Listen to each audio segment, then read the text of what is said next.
Hello, Gov Seekers. Wow, hair's a little poofy. Hair's a little poofy out of the gate. I'm in an undisclosed location. I'm at one of my many vegan smoothie safe houses.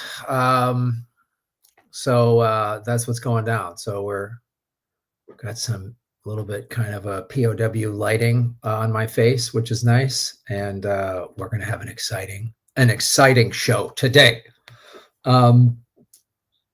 It's going down, everybody. What is going? I'm due for a haircut. Getting that today. It's taken a little longer than expected. You know, you see when it starts just attacking the ears, then we know we have a problem. I can comb it back only so much. I don't know why this hair around my ears grows like 10 times faster than I could shave that down to just bare skin and it would still grow back faster. I don't know. I don't know what we're going to do with that. So, but let's get into it. We have an exciting show, folks. We have an exciting show. Here we go. Like, share, subscribe. If you're watching it on my platform, on my YouTube, go over and subscribe to Lee's and vice versa. And we are also on the Rockfin. And then there's a million ways to support our show. And of course, you can do right immediately following, a couple minutes after we're done with the live stream. Then we go over to Patreon and you can support us for as little as $5 a month. There's ways to get merch and all that stuff. So let us begin. Ladies and gentlemen, it's time for Government Secrets with the two most censored comedians in America, Lee Carp and Carp. Boo boo. I know people always wonder, how can we possibly come up with new hair jokes every week?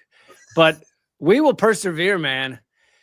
You said when it starts attacking the ears, that's when you know it's time for a haircut. I haven't heard anything in 10 years. Like mine attacked the ears and won the battle years ago. Well, that's the thing.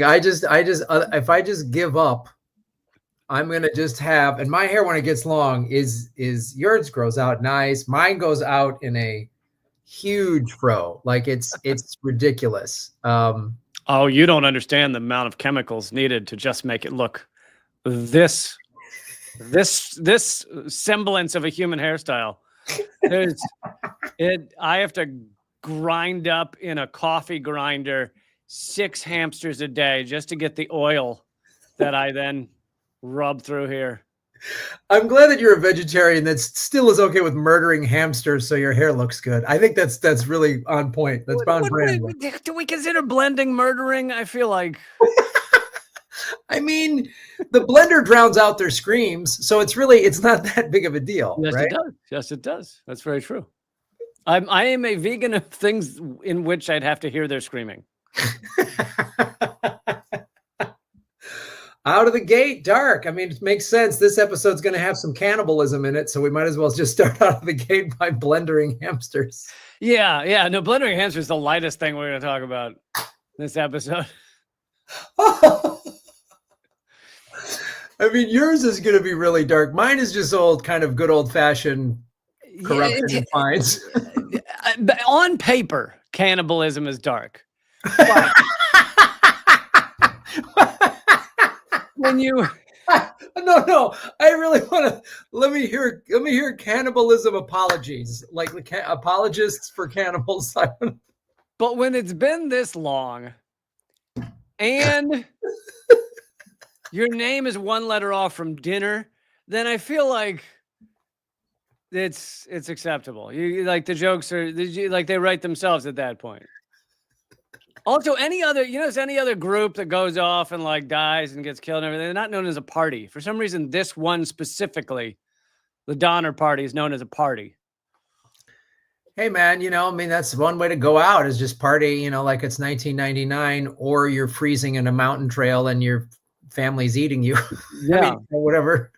Party like you're trapped in a blizzard and you've found a tasty foot. Yes. I mean, we've all thought about eating family members. I mean, we've all thought about, boiling the limbs of our family and eating them. I mean, it makes sense. When Thanksgiving gets to a certain point, Yeah. Oh God. Well, I don't know which ones we should lead with. Yeah, up to you. You know what? I think yours, well, is it'll be dark. I feel like it's going to have more built-in jokes, so we should probably end. Oh, there will be jokes. There will be jokes. I think mine is Also, not all of it is the dark stuff about the Donner Party. There's a lot of other hilarious things. right. Okay. I'm sure Yeah. they had a loom or something, and they were making quilts or whatever. Like that's great. Yeah, a looming sense of having to eat their neighbor.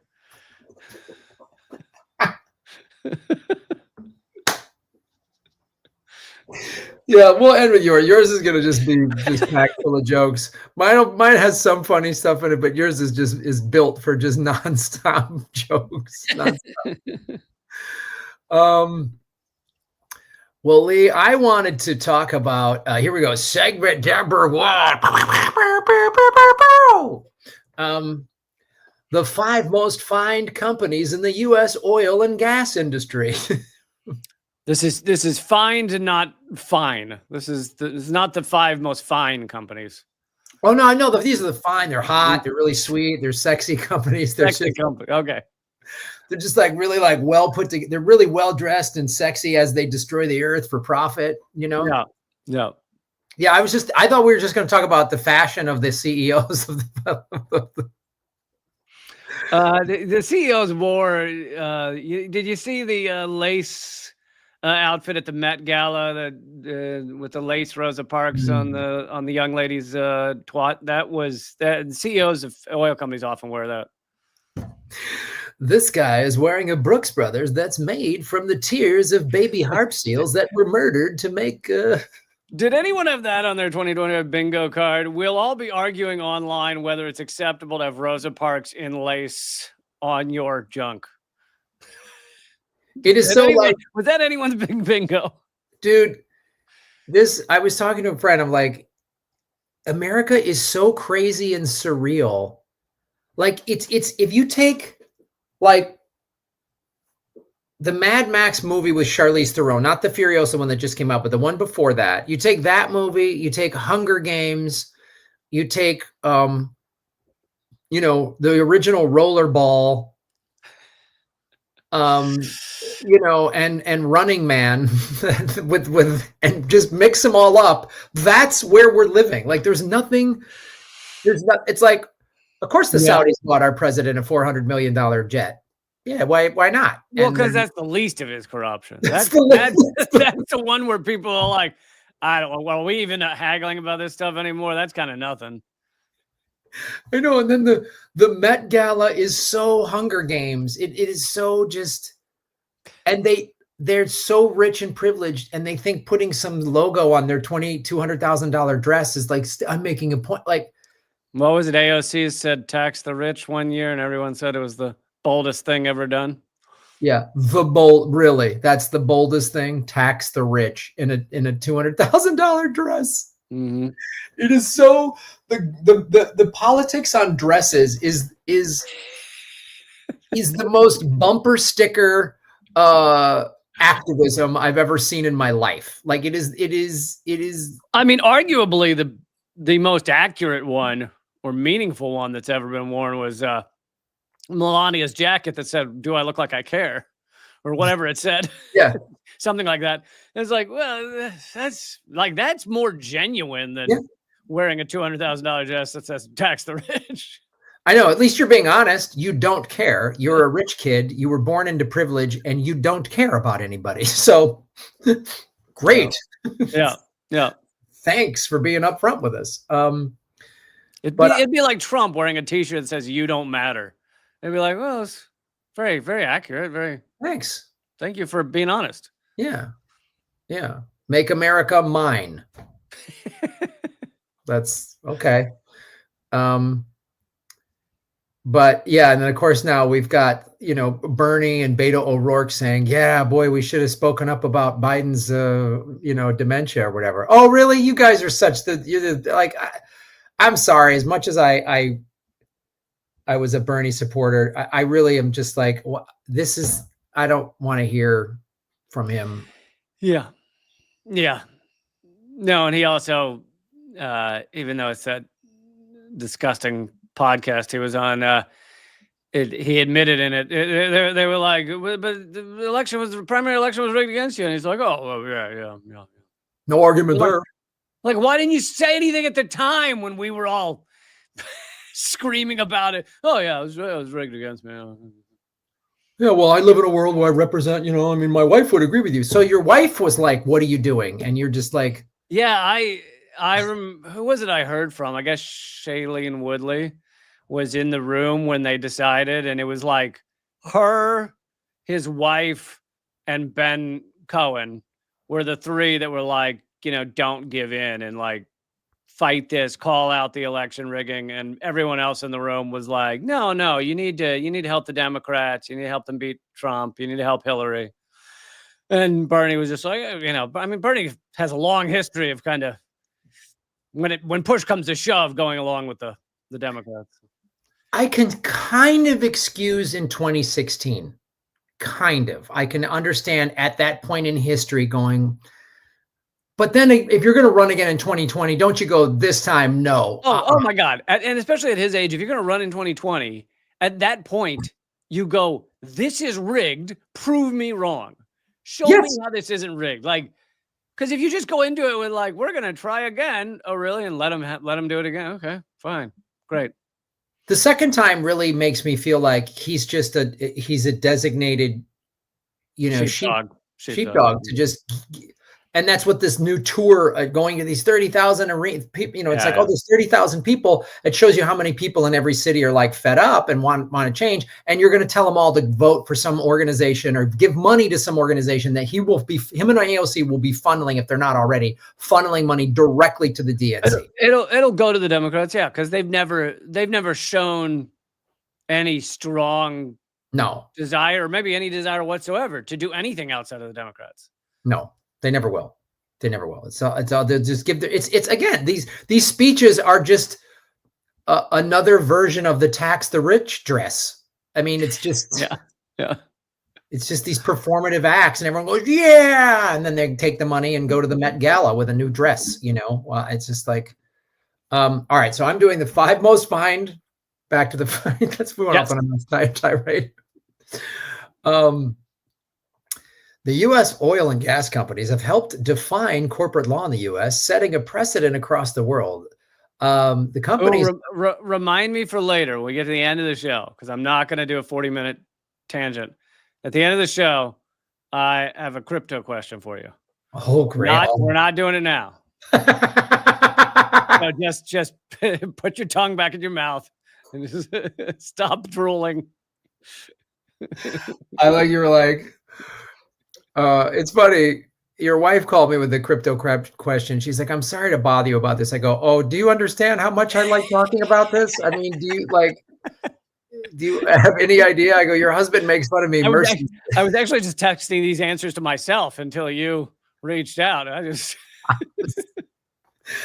just walking along the beach alone saying this to myself about why Bitcoin is great. Okay, Lee, you brought it up, and I won't mention it again until you bring it up the next time. All right, so these are the top 5 companies paying the most for alleged legal infractions. Boy, this article is funny. Alleged? No, they did it. They did this. Yeah, alleged. Yeah, they did this for sure. Yeah, you know how many times an oil company has seemed to do something horrible, but they were framed. Yeah, oh my God, all the time, all the time. these innocent little mom and pop oil companies. These poor oil companies just always getting framed for doing shitty shit. They're getting framed all the times, man. So we're going to start with number 5, Lee. Royal Dutch Shell pays fines second most often in oil and gas. Royal Dutch Shell has received fines more frequently than most other oil and gas companies of the larger producers. Only Chevron has received fines more frequently on 711 occasions. I would have said Chevron has got to be top 2. Oh yeah, when we get to the last 2, you're not going to be like, really? You're not going to like. There's no names you're going to go, huh? Turns out Liberty gas stations are the number one. And their fines are mainly that the men's room is never kept in order. It's not very kempt. Yeah. Number one, there's a Conoco in the Upper Peninsula of Michigan that just keeps not cleaning up their garbage, and we had to really stick it to them. Of Shell's 621 fines, 485 have concerned environmental violations. 3 of its 5 largest fines relate to the Clean Air Act cases, with fines totaling more than $394 million. However, the company's 3rd largest fine instead relates to overstating its proven reserves in its accounts. So it's saying it has more oil than it has. So it's lying to its, not only is it poisoning the earth and lying to the people, it's lying to its shareholders, which you got to love. So I wanted people to understand these fines. You said, was it totaling 394 million? That's correct. Okay. So all of their environmental fines together with 394 million, Chevron makes 202 billion per year. Per year. So let's think about how tough those fines are for them and how much that makes them do the right thing. Yeah. So you take $200 billion, you're roughly talking about $200 billion. So 400 million roughly is 2%? No, 0.5%. 0.5%? I think. Let's see. So 10% 1% would be. Yeah, 1% would be 2 billion, right? Yeah. So less than 0.5, 0.25. Yeah. It's 0.025%. It's like it's a quarter of a percent. A quarter of a percent, yeah.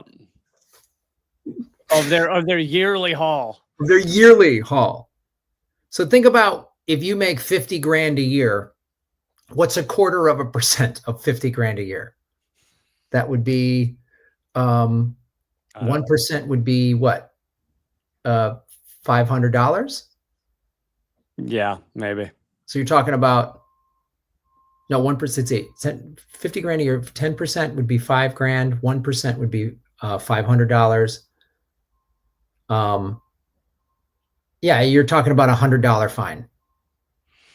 Yeah. Maybe. $100, $200 fine, yeah. Good business. And right now I'm glad we didn't start a math podcast. That would be problematic. The 5th largest fine since 2000 related to contract offenses when Shell underpaid the royalties it owed to U.S. leases up to 1998. So they're just like filthy scam artists, liars at every turn. Number 4 is a name you don't hear as often, Marathon Petroleum, with 1.48 billion over 346 incidents. The Marathon Petroleum has had only 4 fines costing it more than 100 million each. Marathon owns Tesoro Corp, which was accused of violations of the Clean Air Act. In 2016, the company reached a settlement alongside Par Hawaii Refining, leading it to spend $403 million on pollution control equipment. It would also pay $12 million toward environmental projects impacted by its pollution and $10.5 million in civil penalties. And luckily, these fines are being decreased because these corporations were having such a rough time with them. So Trump and his friends are making sure these are decreased, if not eliminated entirely. Yeah, this is one, like, I love it when, and usually the Republican Party says this one is the regulations are killing business. It's like, no, you're just tired of these guys getting fines. Like, they're just, yeah. We need regulation. We need some regulation. Number 3. Now this is a company, Lee. Who do you think's number 3? Number 3. Let's see. We haven't done Exxon. We haven't done BP. Gazprom. What do you got? You're correctly. Number 3 is ExxonMobil pays $1.57 billion across 388 incidents. These are distributed are much more evenly distributed than those of BP or Occidental, but 4 of its fines cost below 50 million, while the 4 largest all cost more than 200 million. All of these relate to environmental violations, all of them. Yeah, I was wondering what kind of violation. Are we talking about like they just let a leaky pipe spray oil into a lake for like 6 weeks and they were like, we'll get to it later? Or is it like they shot a quail in the head? Like what? They probably set a quail on fire and then bet on it or something. True. So there was the $236 million ruling against ExxonMobil for polluting groundwater with a petrol additive. The company's largest settlement came in 2005 when it paid $589 million in relation to the alleged breaches of the U.S. Clean Air Act.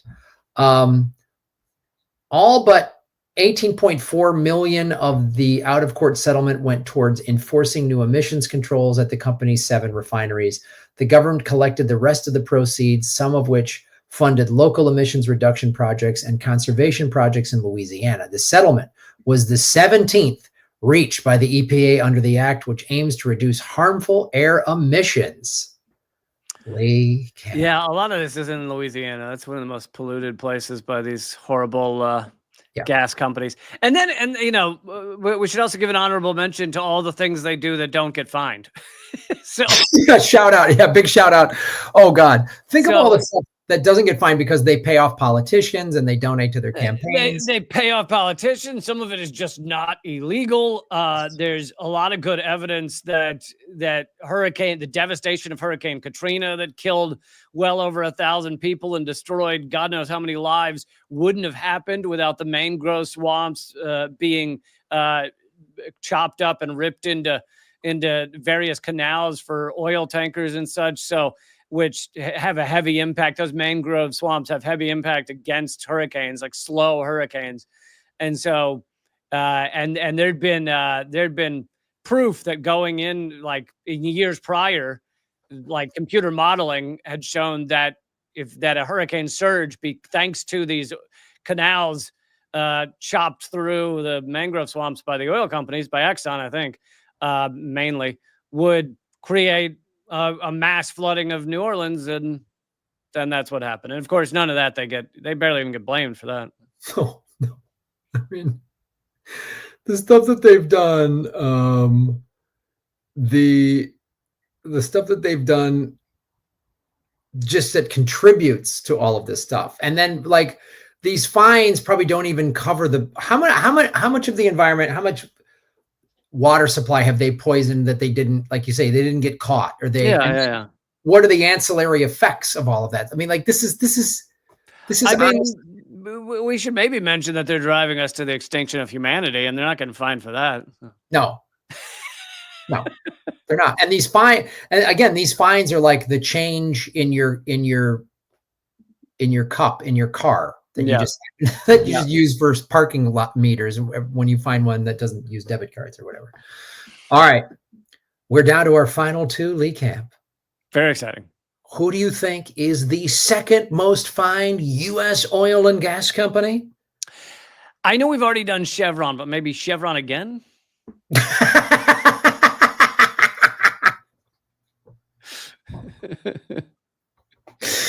Ooh, no, you can't say the same guys twice. Let's do BP. No. It would be Koch Industries. Koch. I guess they don't count as an oil company, even though they do a lot of oil. But the Bush family. Can we just blame them? The whole family. Yeah. No, Lee, that would be Occidental Petroleum. Takes responsibility for the Kerr-McGee Corp. Texas company Occidental Petroleum only has one standout incident responsible for most of its fines. This came through the Occidental acquisition of Anadarko Petroleum in 2019. And when it happened, they said it was an accident. Leak happened. It had to happen. See, honestly, and rather than having to hear that joke, I think the audience would have preferred me to talk about Bitcoin or Epstein. That's what I think they might have preferred to stab a fork in their ears, but yeah, that's another option. We can offer that. We can have a fork in the ear tier on Patreon. Anadarko held 25% interest in the Macondo project, the field that contained Deepwater Horizon. Oh, those guys. This left it open to costs and lawsuits unless field operator BP were guilty of gross negligence or willful misconduct. Anadarko initially accused BP of this, but escaped fines by settling all claims with BP for $4 billion in 2011.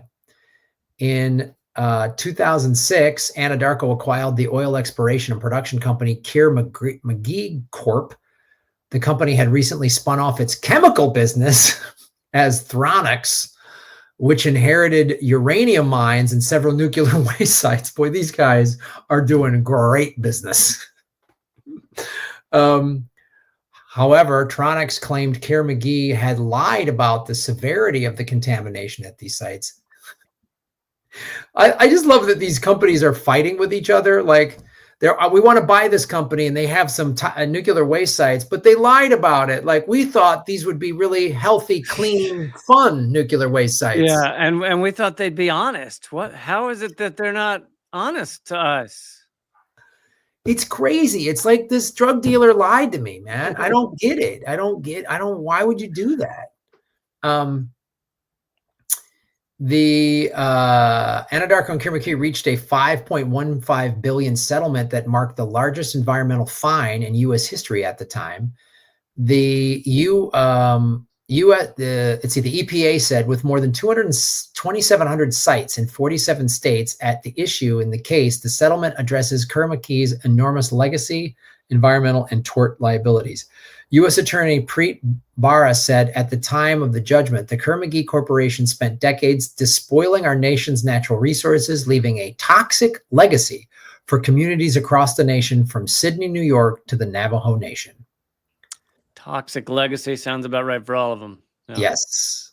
And Lee Camp, who do you think is our number one fine recipient? You've already know. I mean, if BP gets off the list, that's insane. Well, Lee, you don't have to feel crazy because British Petroleum Lee. Now I'm going to give you so you've heard the level of fines.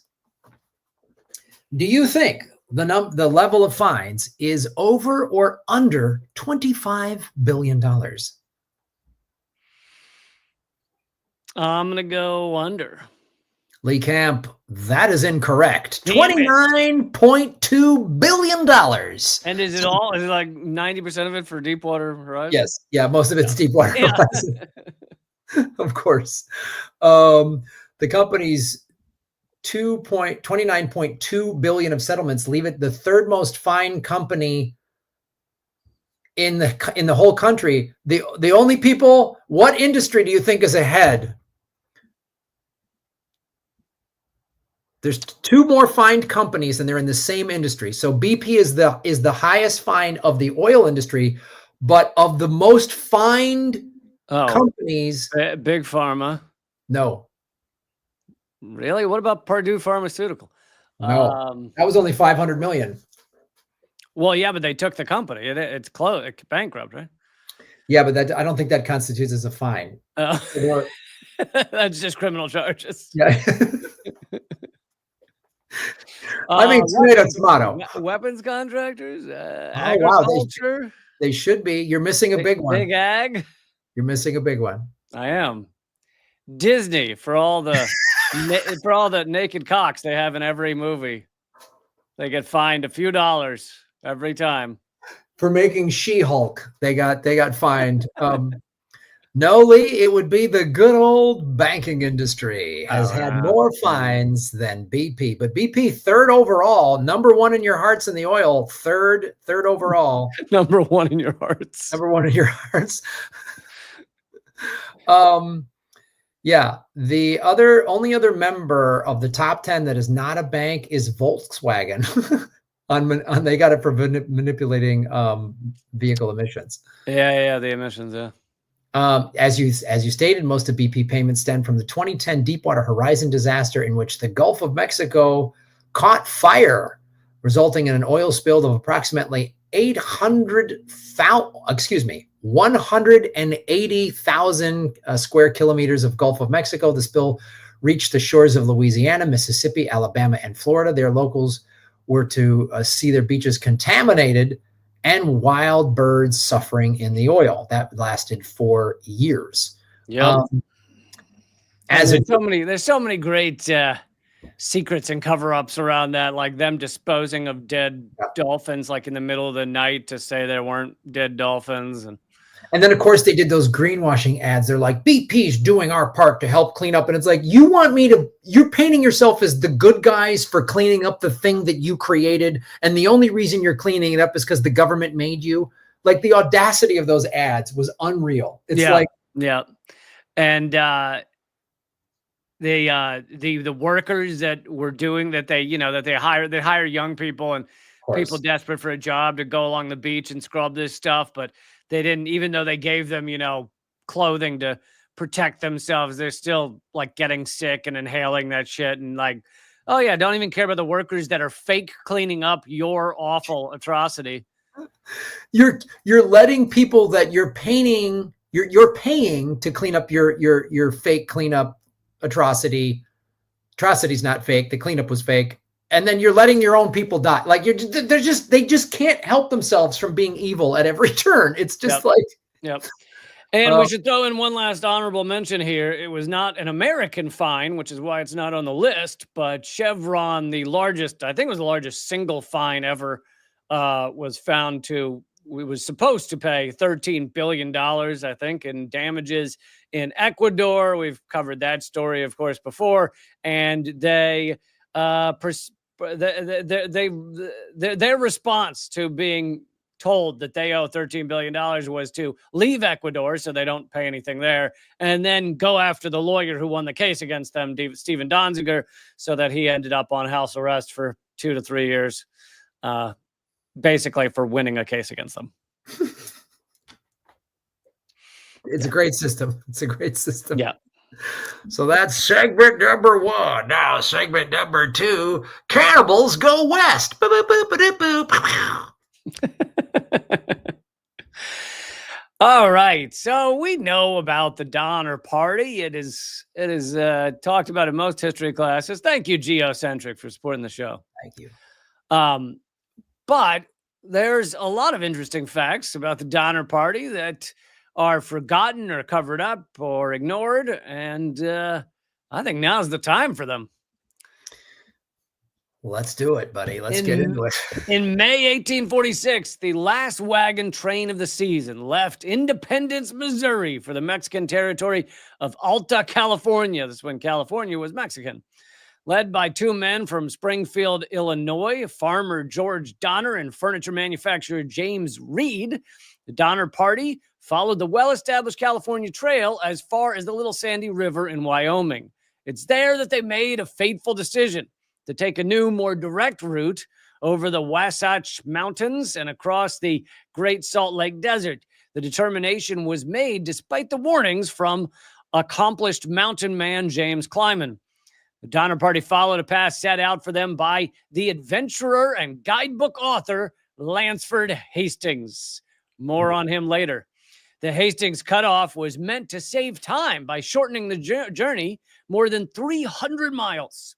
Instead, the rugged terrain, lack of natural water sources, and extreme weather proved disastrous. The Donner Party was delayed by 3 weeks, all while much of their cattle was stolen or killed in raids by the Paiute Indians. It wasn't until early November that they finally began to climb the eastern slope of the Sierra Nevada mountains. The group arrived at Sutter's Fort, only 90 miles from their final destination. An early snowfall trapped 81 men, women, and children in makeshift tents and cabins at Truckee Lake and the Alder Creek Valley, some 7 miles east. Things turned grim, and they tried to survive. Once they had eaten the few remaining oxen and horses, the snowbound travelers relied on mice tree bark, pine cones, and strips of leather for food. Graham, sounds like your breakfast. Leather and pine cones. Yep, I just had leather and pine cones this morning, and this is a leather and pine cone tea. There you go, leather and pine cone tea right there. No, actually, he won't eat the leather because that wouldn't be vegan of you. So it's just the pine cones. It's how uncomfortable it is. They start running out of mice and pine cones, and everybody's looking around the room going, "Who's the slowest to chase?"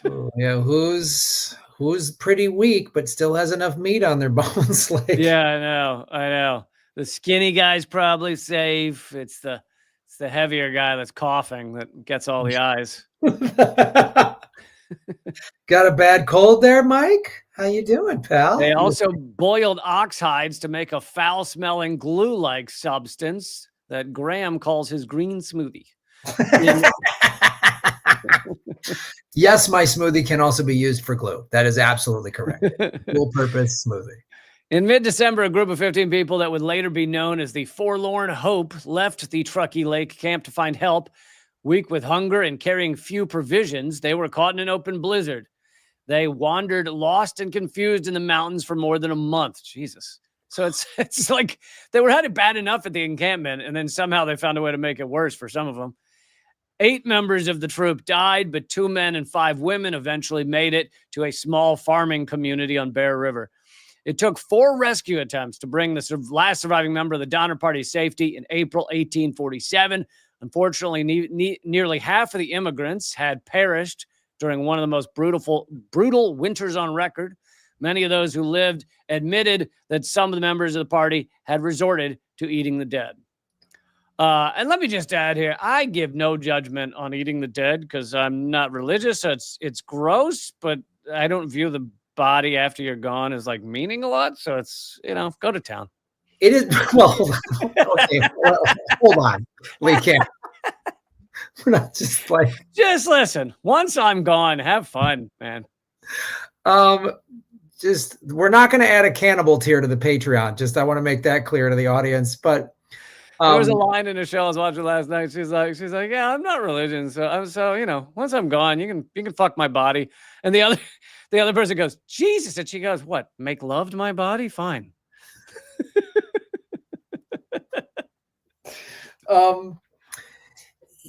Yeah, we're crossing into a weird area here, I guess, on the show. But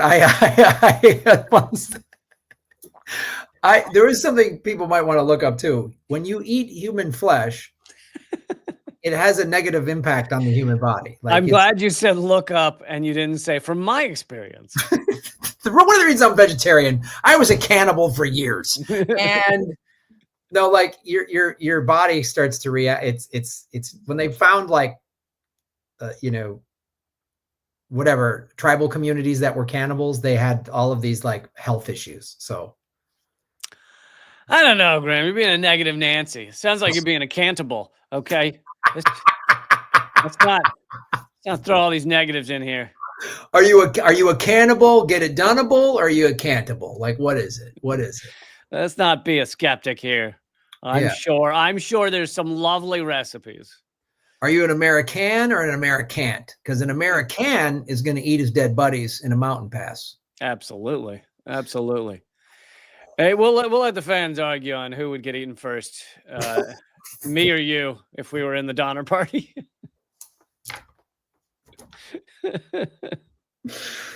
Oh God! Seriously though, I'm sorry, I don't mean to harp on this, but you're 1 letter off of dinner. Who is it that decided they should always be called the party? Like, a lot of things have happened in American history. There's not because it is 1 letter off from dinner party. There's a lot of things happen in American history. I can't recall any other that's called the party. I mean, there was the Manson family, I guess, but that's not. Yeah. Why do the one group that eats each other get party attached to their name? All right. It sounded like a lot of fun. Are you ready for me to blow your mind here? Yes, please. The first fact that most people don't know about the Donner Party: Abraham Lincoln was almost in it. What? Yeah. He almost made the journey with them. Wow. So the question, I mean, obviously there's the He was not yet president, by the way. well, that's good. The president wasn't just going off on a wagon run. But there's a great, actually, history for, if you're a history buff, there's a great book called What If, and it takes all these key moments in history, like what if George Washington didn't cross the Potomac and they didn't win at this battle, and there's all these classic battles and stuff throughout. No, you can play that game. It gets pretty fascinating. It's really fascinating. It was written by a bunch of historians, so they were like, had some battle in the Middle East in the 300 BC or whatever, like if that hadn't happened, we wouldn't have had modern, this and this and this.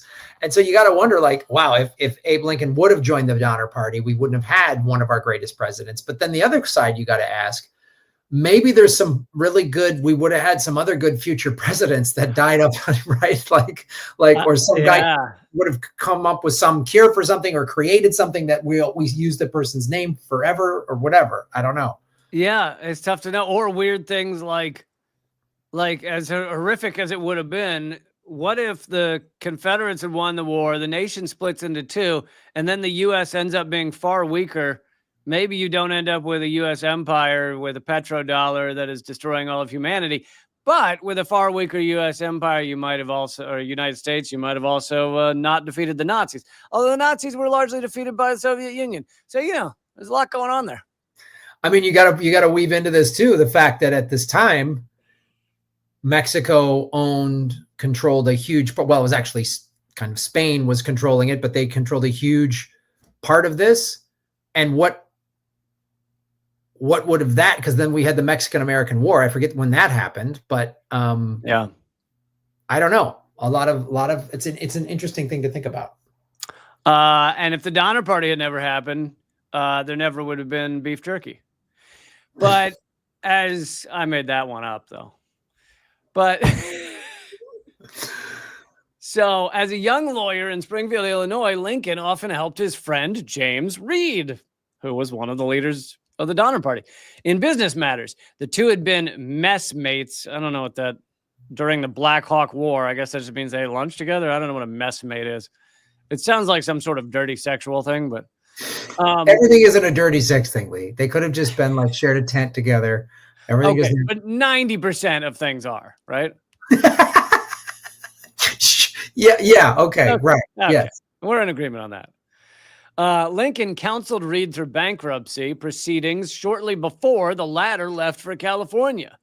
Lincoln considered joining the Donner Party, but his wife, Mary Todd, was strongly opposed to the idea.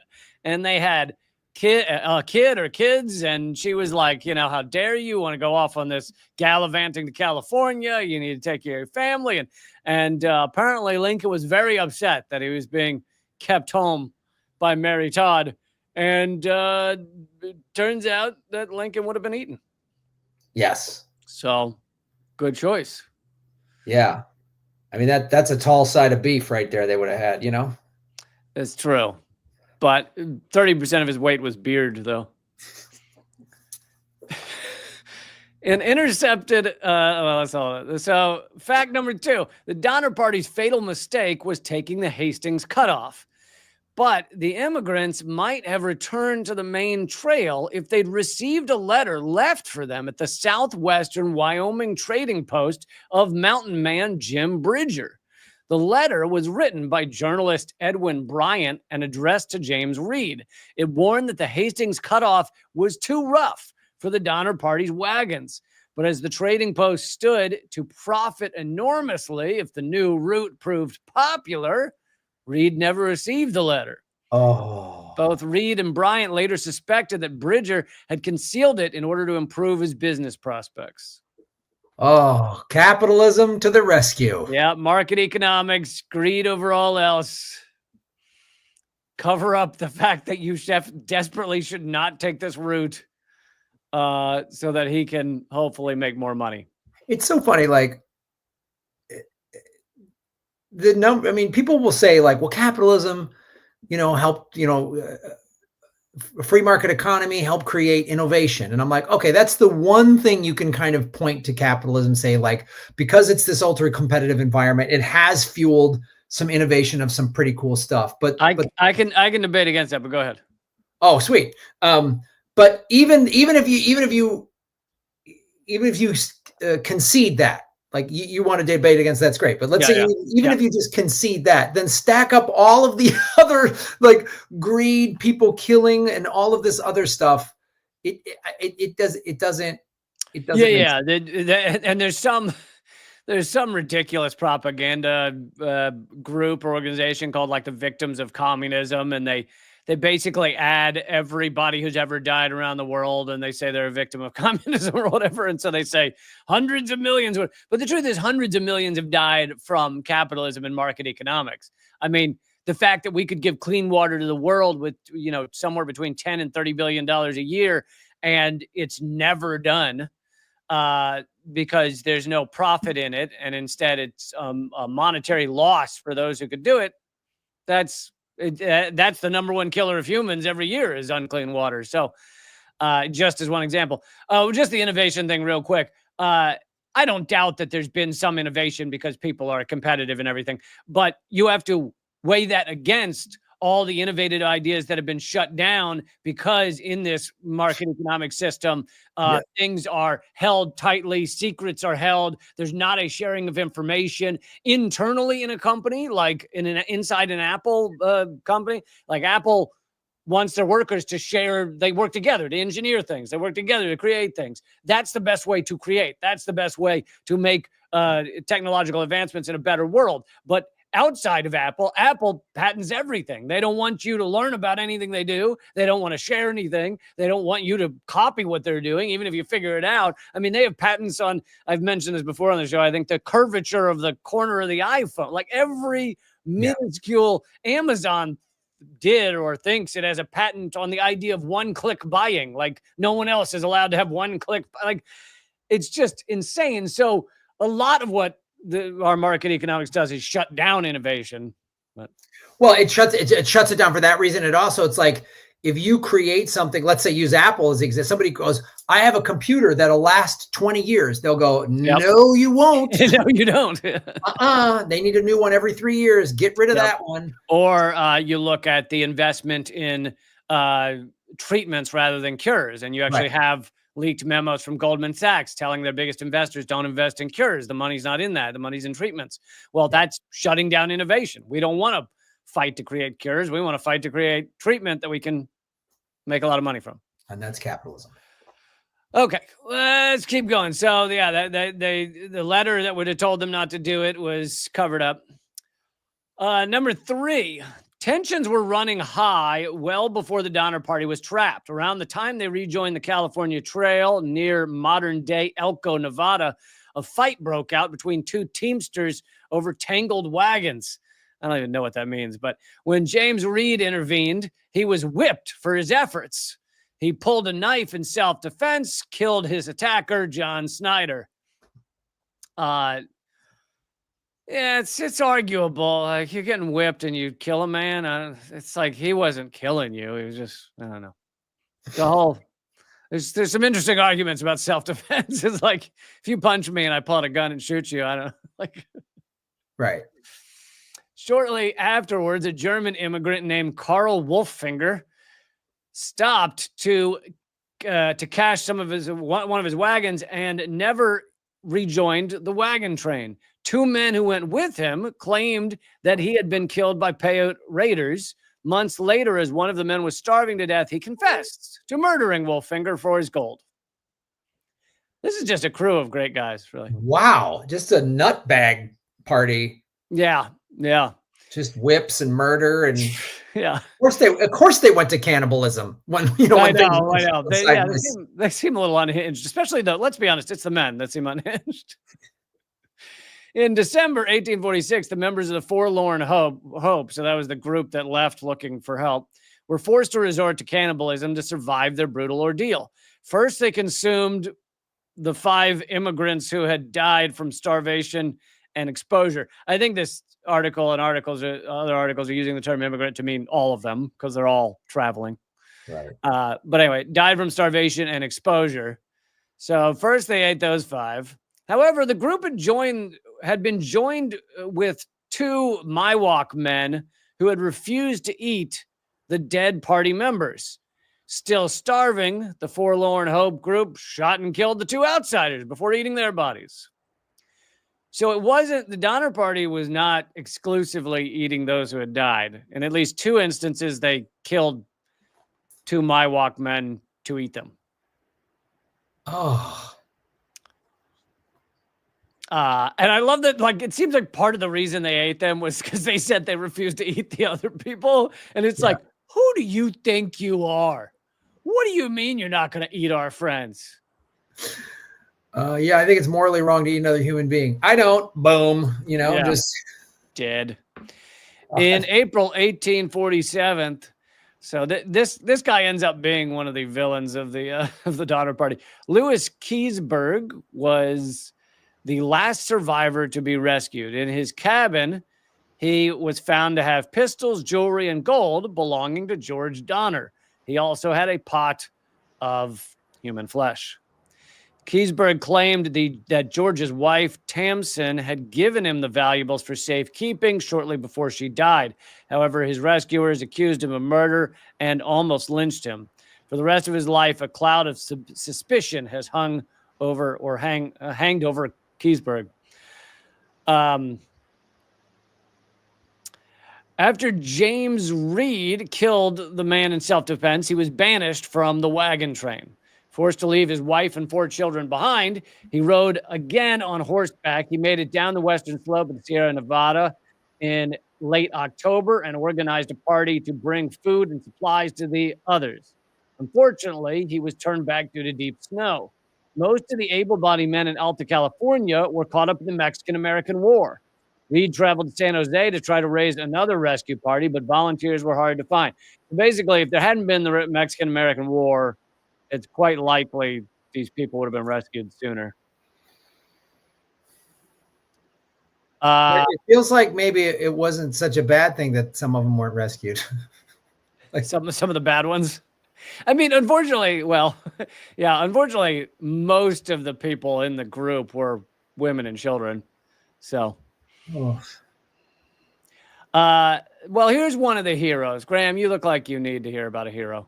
Yeah, this is why I don't like traveling in groups. You know what I mean? This is why, I've always been a little bit of a loner because I just don't want some fucking hillbilly to eat me. You know what I'm saying? Yeah, I know. I hear you. That's why I never started that bluegrass music band I was going to do. It's like Alex Jones a couple years ago was like, I'll eat he was talking about how he would eat his neighbor if things got bad. And I was like, yeah, that's the problem. I feel like it would happen before things got bad. He would just do it like on a Tuesday. I feel like it'd be like he complained that his tree was hanging onto his lawn or something. Like, I just think he'd invite the guy over to like watch a ball game and then just get hungry and eat him. Yeah, no, that seems very Alex Jones. John Stark, the original Iron Man, was a stout and sturdy settler from California who went along with the Third Relief Party in March 1847. Accompanied by 2 other rescuers, they found a small group of the Donner Party who had been left behind in the mountains by the last relief effort. 2 of these were adults, while the other 9 had been children. While his fellow rescuers each grabbed a single child to carry, because it's in snow, and I imagine that wouldn't be surprised if their feet have frostbite and everything. So they're carrying these children. Stark wasn't going to leave anyone behind, but as the other rescuers grabbed 1 child each, there were basically 4 children left. The children were too weak to walk. So Stark decided he would haul 2 children in his arms, 1 on each shoulder, I guess, trek a few yards before putting them down and going back for another 2 children. He traveled back and forth again and again under the weight of multiple children and already had heavy provisions. He did this heroic and exhausting task until he got the group all the way back to safety. Wow. It doesn't say how many miles that was, but I guarantee you it wasn't fun. It didn't say it was a fun trip? It didn't say somewhere in this article that it was fun? It says of the whatever the number was, only 3 people had fun. And it was the guy that killed everybody and stole their jewelry. That guy. That guy got a blast. It was that guy. All right, so let's get back to Lansford Hastings. This was the Hastings cutoff, the shortcut that they took, which doomed their fate. Lansford Hastings was born in Ohio, 1819, to a comfortably rich family. Before starting his career as a lawyer, the ambitious Hastings decided to move across the country to Oregon, 1842, taking the overland route that the Donner Party ought to have taken 4 years later. Shortly after, though, Hastings relocated to California, which was then largely Mexican territory. Hastings saw many opportunities in the territory if it became part of the United States. So he wrote The Immigrant's Guide to Oregon and California to encourage westward expansion there, basically to encourage his fortune. He devised the Hastings Cutoff, which looked good on paper to further entice settlers, despite never having actually traveled it himself. He literally just drew a path through the mountains without ever seeing whether it was possible to make it. Wow. That takes some stones to just look at a map and go, yeah, and you know what? Name it after me. It also takes some greed, and it takes it takes a society that seems to put the liars and the assholes at the top of the system, so they're the ones writing the books. Yeah. Hastings' ambitiousness and carelessness would prove disastrous for the Donner Party, though it didn't seem to dissuade him from future colonial ambitions. You don't say. Failing upwards. Hastings would go on to serve as a captain in the Mexican-American War and a Confederate soldier in the Civil War, during which he tried to convince Jefferson Davis to seize California from the Union. He did not succeed. He later, then, after the Civil War, went down to Brazil to try and colonize it for ex-Confederate soldiers. Wow. This guy just has just a great resume. Doesn't he sound like an early Donald Trump, except he did fight in war. That's the one difference. But yeah, otherwise, it's like early Trump. Oh, man. All right, last one. Despite the disastrous start to their lives in California because they arrived before the 1848 gold rush, many went on to become wealthy and well-established. The ones that survived, the ones that you might have guessed, the ones that were not eaten. The ones that were eaten did not go on to become wealthy. Okay, all right, that's good to know. Yeah, I just want to clear that up. Clear that up. Many of them went on to become wealthy and well-established Californians whose legacies are still scattered across the state today. The Reed family, for example, one of the 2 families to survive the ordeal intact, eventually settled in San Jose, where James ran a fruit farm. The family's wealth exploded when James struck gold in Placerville in 1848. Reed, Margaret, Carey, Keyes, Martha, Patterson, and Lewis streets in San Jose are all named after members of the Reed family. Another member of the party, William Murphy, went on to study law at the University of Missouri and was admitted to the bar in 1863, served as district attorney of Marysville, California, named after his sister Mary, who was 13 when the Donner Party tragedy unfolded. And even the villain of the Donner Party, Louis Keseberg, founded Sacramento's first. Graham, you want to guess? Jazzercise Fitness Club. Beef jerky company. No.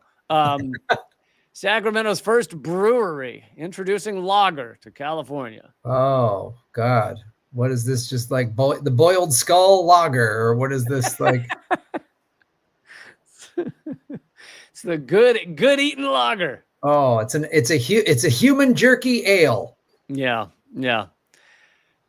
So yeah, don't forget those fun notes about the Donner Party next time, folks. When someone mentions it, Abraham Lincoln, almost one of them, almost was a Donner. Good. And the shortcut they took was drawn by a man who'd never been through there. Little piece of advice: don't take a shortcut by someone who's never done it. yeah, totally true.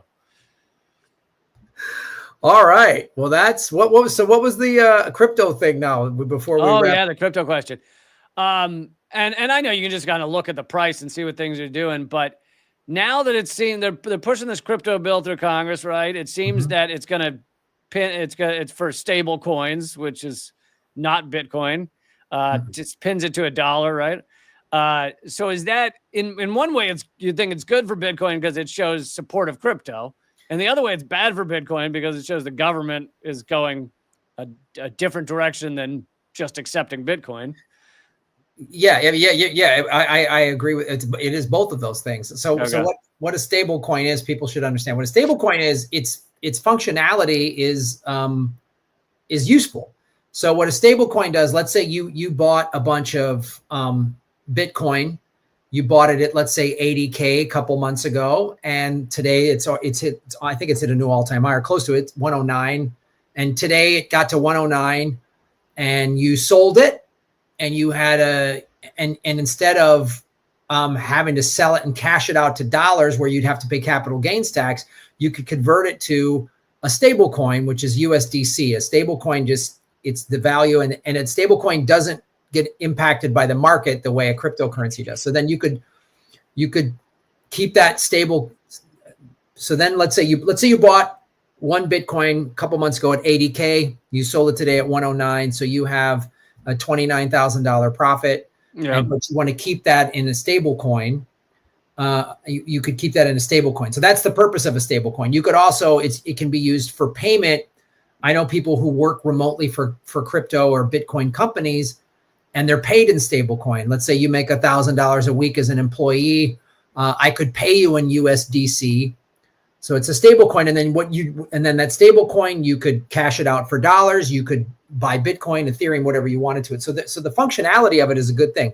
Why everyone in the Bitcoin space is a little leery of it.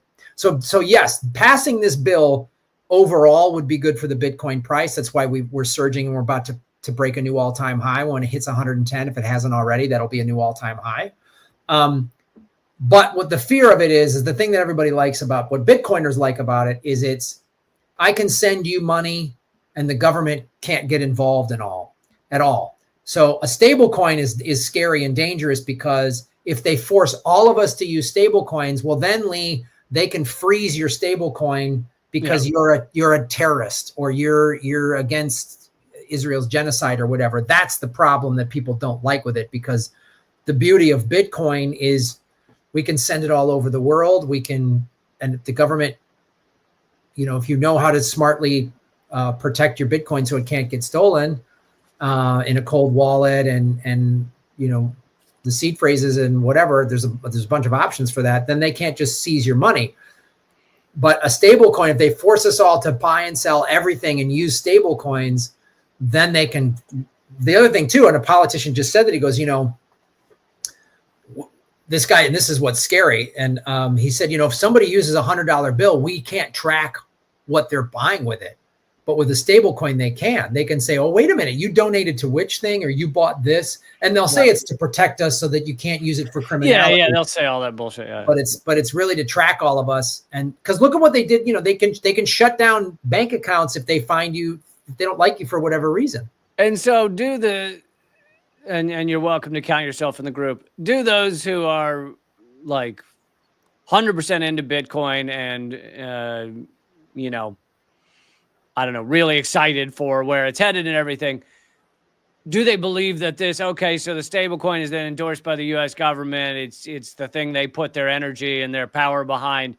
And I know they can't, I know one of the selling points is they can't stop Bitcoin. That's true, but they can make it incredibly difficult to use, in that your average person isn't going to be on the dark web or things like that. So, if they ban all apps from the app store that use Bitcoin, I mean, China's been able to shut down most of their Bitcoin usage, right? So do they feel that's where this will go? Because now they're adopting stablecoin.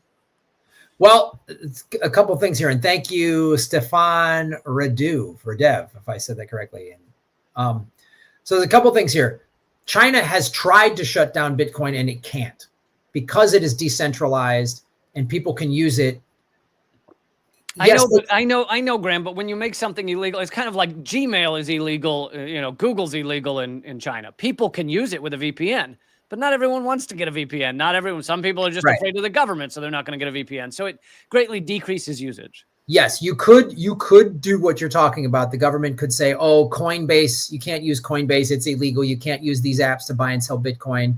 And they could definitely get in the way. Bitcoin would still be being used by people for sure.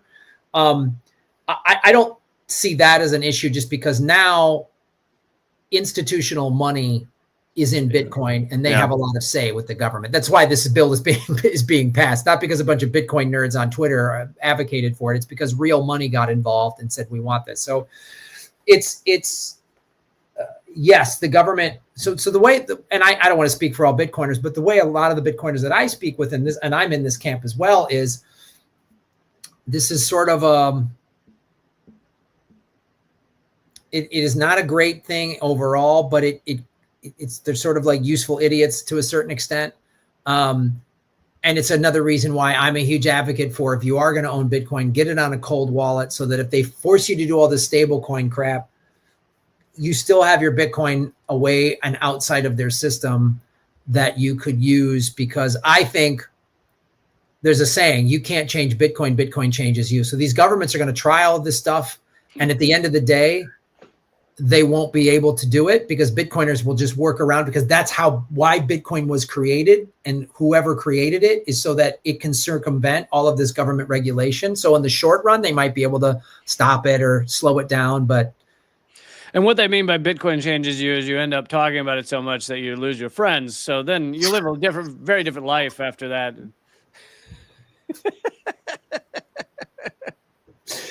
Yeah, and it's really hard to date because it's mostly just dudes in Bitcoin.